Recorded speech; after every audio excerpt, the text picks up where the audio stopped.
Welcome to Cybercast. I'm your host, Nikki Henderson. We're in a somewhat of a cybersecurity movement.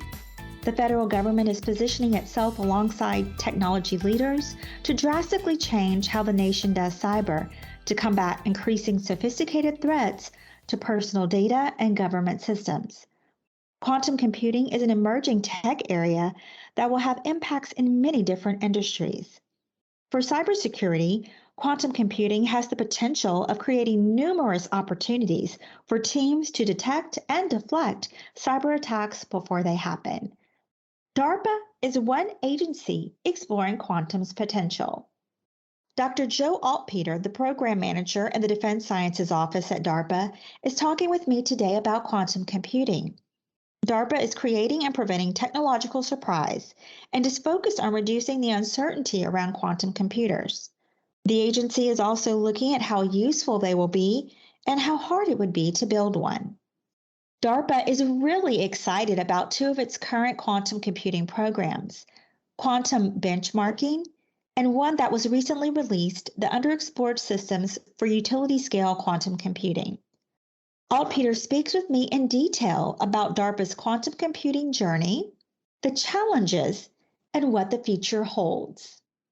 So I'm what's called a program manager in the Defense Sciences Office, and program managers have kind of a unique role at DARPA. There's not many of us here. I think there's something like 100 spread throughout something like 6 offices. And we really come in with a vision of what we would like to change. And if there's a way we think that we can make a positive difference through a program, through like a big coordinated project. And we're term limited. We typically have 4 years to sprint as fast as we can to try to make that change. And the DARPA has a pretty good track record of succeeding more often than it fails. What are some of your top priorities for the quantum computing program at DARPA? Yeah, okay, so that's a great question. I can't talk enough about what we hope to do in quantum computing. So I have 2 quantum computing programs at DARPA. DARPA has program managers will typically have 2 or 3, sometimes 4 programs they run, which are large projects that involve lots of institutions. I guess to explain the 2 that I have in quantum computing, I wanted to talk a little bit about how we at DARPA see this space. So there's a lot of hype in quantum computing. I don't know if you followed this space before, but and if you've seen that there's just a ton of hype everywhere about talking about quantum computers. Is that something you've noticed, Nikki? I'm in a learning stage right now. Oh yeah, no problem. Well, I guess so.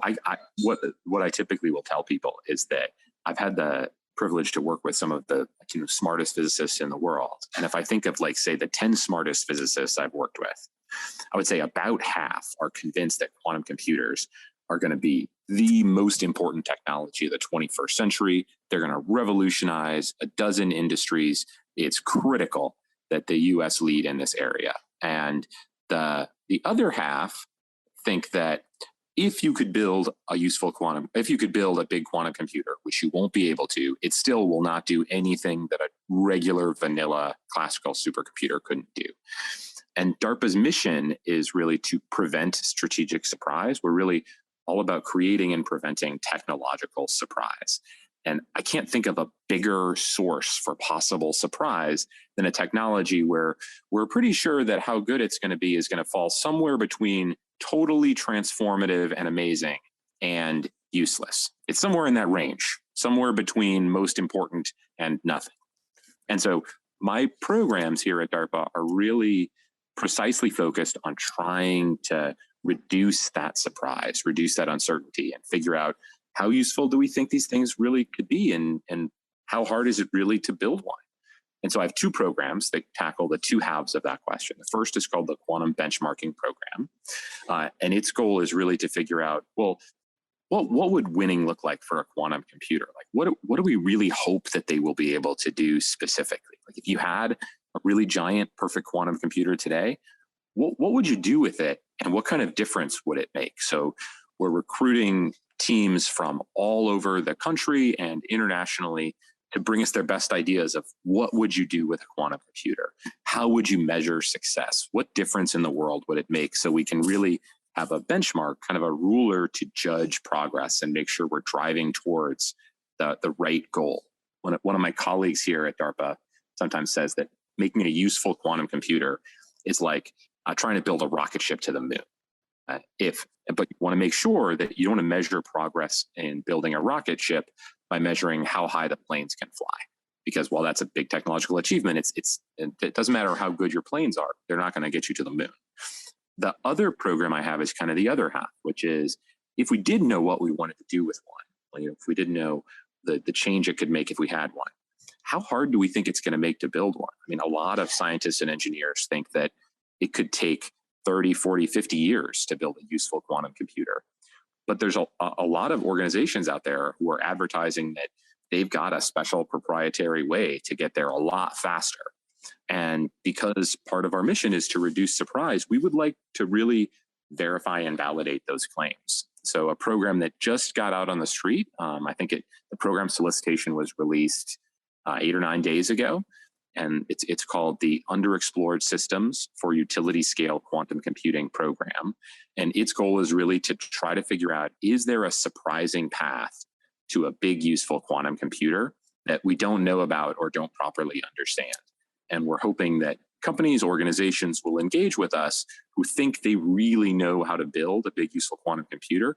And we want to give them the opportunity to prove it and work with them in a sort of rigorous collaborative verification and validation plan to make sure we understand, is there a surprising path to get one of these machines that's faster than people think? Wow. Well, then there are some really exciting things going on there. Where do you see the development of quantum going, and how will this, do you think, impact DoD at large? That's a great question. I mean, one of the reasons we're doing this, like I said, there are people who are claiming that they're hopeful that if you could really make a big working quantum computer, it could do things like figure out a better way to make corrosion resistance in Navy ships. It could have a better way to optimize supply chain logistics. It could have a better way to discover new drugs, new pharmaceuticals that can help deal with deadly diseases, new ways to combat climate change by coming up with a better way to make fertilizer, do nitrogen fixation, come up with better solar cells or better batteries. It's really a huge list of the ways that people are hopeful quantum computers will be transformative. But like I said, DARPA is really taking a rigorous skeptical view of this, because we really want to figure out, when people say we're going to revolutionize material science or we're going to revolutionize chemistry, what precisely do they mean? What problems specifically are they hoping to solve? And then what we want to do is we want to say, well, okay, how do we solve that problem today? What's the right metrics? Like, what's the right yardstick to measure progress towards that goal? What's the regular vanilla classical computer we should be using to compare? And what kind of progress in building a quantum computer do we have to make to realize that kind of change? Now, that was like 8 hard questions in a row. And we're really focused on trying to systematically connect that chain from the applications people are hoping quantum computers will be revolutionary for, to a real, honest to goodness way of building one. And if there's really a chain that links those two, if you can answer all 8 of those hard questions, they could be transformative for almost every aspect of what we do in the military. But none of those applications has been proven. So there really is room right now for everything from a quantum computer to be the most important technology of the 21st century for the DoD and for the world, to it really won't do anything. And that's why DARPA is hoping to make a lot of progress in the next few years to figure out where in that spectrum does it fall. Okay. And Joe, that actually leads me perfectly into this next question. How do you view quantum computing with the current state of tech? Yeah, I mean, I think that, so I am really excited by the promise of quantum computing. There are some fascinating scientific and technical questions surrounding it of, what would it do and how would you build one? But we're really at the early stages. I think that it's similar to kind of a Wright brothers first flight moment, where universities, companies, governments have shown that you can do things with quantum computers that we thought a while ago were impossible. Like, you can control these exquisite states of machines such that they can do some calculations better than any size classical supercomputer can do. But you'll notice I didn't say they can perform useful calculations better than any classical supercomputer. And so I think now we're at that point where you've shown you've got first flight, you've shown you can get off the ground. Now you need to show, is there a way to turn that into a rocket ship to the moon? And I think that's an open question with huge implications. And I think nobody really knows the answer yet, but we're going to take a big swing at trying to figure out if we can make progress. Okay. And Joe, I know you said that you are in the earlier stages of this, but have you faced any challenges so far with quantum computing? Oh, yeah. I think that every program manager at DARPA will tell you that there are huge challenges to getting an effort like this off the ground. I think, one of the things we're really kind of challenging the conventional wisdom in how you think about this problem, because I think traditionally a lot of people have tackled the really hard and scientifically very interesting question of saying, how do I build a quantum computer next year that's twice as quantum as the one that I have this year? And that's an important question, and that's a hard thing to answer. But it doesn't necessarily show that we're getting any closer to a useful quantum computer.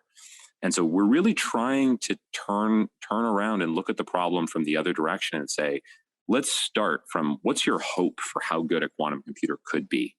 Let's talk precisely about what problem you're hoping it can solve and the good that would do for the world. And then try to map out, how would you get to there? Let's say precisely where do you want to go? And let's talk about the route that's going to get you there. And the two programs we're running are really aimed at solving the two halves of that coin. Did that answer the question? It certainly did. And I was going to ask you a little more, I guess, specifically, are there any certain goals for quantum that you're aiming to accomplish in 2022? Yeah, that's a great question. Both of the programs that I'm talking about are just getting started. The quantum benchmarking program, I think, is going to kick off later this week on Thursday. The US 2QC program I was telling you about, we're just soliciting proposals now. So we have to go through the whole source selection process before we fund anybody to do this. So we're always hopeful that we will make a huge amount of progress in the first year of a program that we're working. But we design these as multi-year programs because we know there's going to be setbacks and we don't know how much progress we're going to make. But for quantum benchmarking in particular, which is starting this week, I'm hoping that by the end of the year, we'll be able to really identify what kinds of yardsticks do we want to make for quantum computers? Like, what are the 5 or 6 or 10 areas where we really want to say, okay, chemistry, or okay, material science, or drug discovery. These are the problems we want to sink our teeth into. We think that there's a reason to believe we can make good progress on coming up with yardsticks for those applications for quantum computers.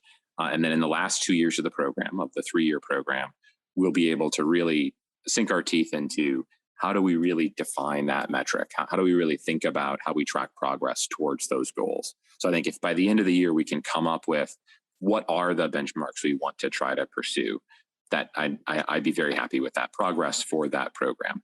And the US 2QC program is really just going to be getting off the ground. So by the end of 2022, we really want to get an idea of which underexplored approaches do we want to investigate. And we want to start defining how do we verify and validate those approaches? Like, what's the best plan? One of the interesting things about this program is that unlike a traditional DARPA program, it doesn't have a set number of phases, and the phases don't have set lengths, because we know these machines are going to be really complex, and the different ways people have proposed to build them are really completely different than each other. It's like saying, I want to have a technology that takes me from LA to New York, but some people want to build a car, some people want to build a pair of tennis shoes, some people want to build a jet, some people want to take a ship. Like the system you come up with to decide, can they really build that thing and will it really work? They're going to be totally different for each of the technologies.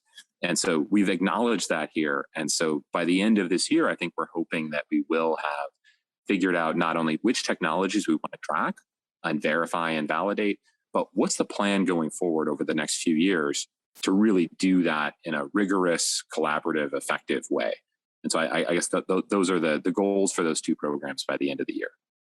And as far as what the future holds for quantum computing, where do you see it in the next 5 to 10 years? Well, that is such a great question. And really the reason that I started these programs is that people asked me that question and I couldn't give them a good answer. And in fact, the answer was, well, it's either going to have made a huge difference or we will have discovered it doesn't do anything. And that was totally unacceptable for DARPA to not have an understanding better than that. And so I think I have to be honest and say that I really don't know where we're going to be in 10 years. And the fact that the possibilities are so broad, from it being fantastic to doing nothing, is the reason. That's exactly the reason that we've started these programs, to try to figure out what is the impact going to be, and what should we do? What should we do about it? Well, I'm really excited myself to see what the future holds for quantum computing. It seems like it is going to be a journey that is full of surprises. Yes. And I do want to know, before we end, I just want to know if there's anything else you want to add, or any final thoughts that you have that you want to share about quantum computing. Yes, since there is a solicitation on the street, I guess I wanted to say to anybody who thinks they've found a way to build a useful quantum computer that is surprising and you think would surprise the world with how effective or how quickly you'll be able to build it, we would really love to hear from you on US2QC, and we'd love to talk about it. Okay, perfect. Well, Joe, I really do appreciate you taking out time to speak with me today about this. This is really a wonderful thing, an exciting thing, and I think people will love to hear about it, and we'll definitely keep tracking this. So we will have to probably talk with you again to get an update from you, because I know things are going to be launching this year. So hopefully we can talk with you again and you can give us an update on what quantum computing is doing. That would be great. Yes, thank you so much. This was great. Cybercast, along with GovCast and HealthCast, is a production of GovCIO Media and Research. For more podcasts and to check out the other shows, head to govciomedia.com. Watch out for new episodes released every Tuesday and Wednesday across our shows. You can follow all of them in your favorite podcast platform, and if you like what you heard, make sure to let us know by leaving a review. And if you have any topics you think we should look into, contact us at newsletter@gcio.com.